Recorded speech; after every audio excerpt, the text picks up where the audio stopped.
On the Senate scandal, people are outraged. With the sad Ford farce, they are appallingly mesmerized. The only way either one of these two could get any worse would be for Rob Ford to resign and get appointed for life to the Senate. And then if Mike Duffy, taking advantage of loose residency requirements, were to run for mayor of Toronto. Now, if personal honor of the old-fashioned kind were a motivator these days, the three senators at the center of their cloud would simply resign.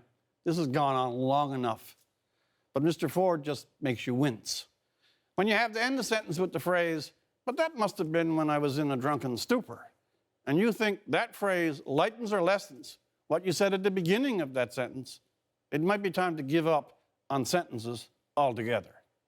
And when there's even another video today more embarrassing than the crack video, and that embarrassed a hermit, never mind the mayor, which is also extenuated by extreme inebriation, well, it really is time to take off the chain of office before less metaphorical chains are being applied. For all the chief laughs it's earning, I think the Ford situation is more sad than funny, more painful than political. Now understand, he's earned this awful harvest with his behavior, but at the center of the spectacle is something very like sadness. The only tourniquet now is his resignation. There is nowhere else for him to be or to go. A mayor who ends up being shadowed by his own police force, who has press blow-ups almost written into his schedule, who ambles around parking lots at 4 a.m., and who stumbles from one PR cyclone to the next is the very definition of dysfunction.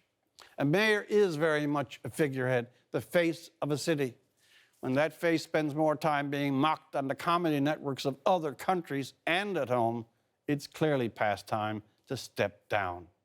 Now, even in the middle of it all, I think it's worth noting that Ford himself personally is not a venal politician, a classic self-seeking type.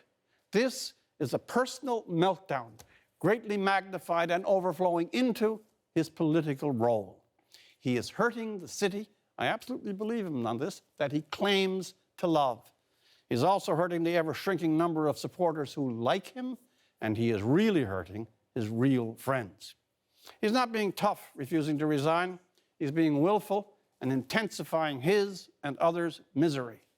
So, while people rightly rebuke him for all the flaws and behavior that has made Toronto a punchline and him a laughingstock for half the world, I also think we are watching something that is even more sad than it is reprehensible.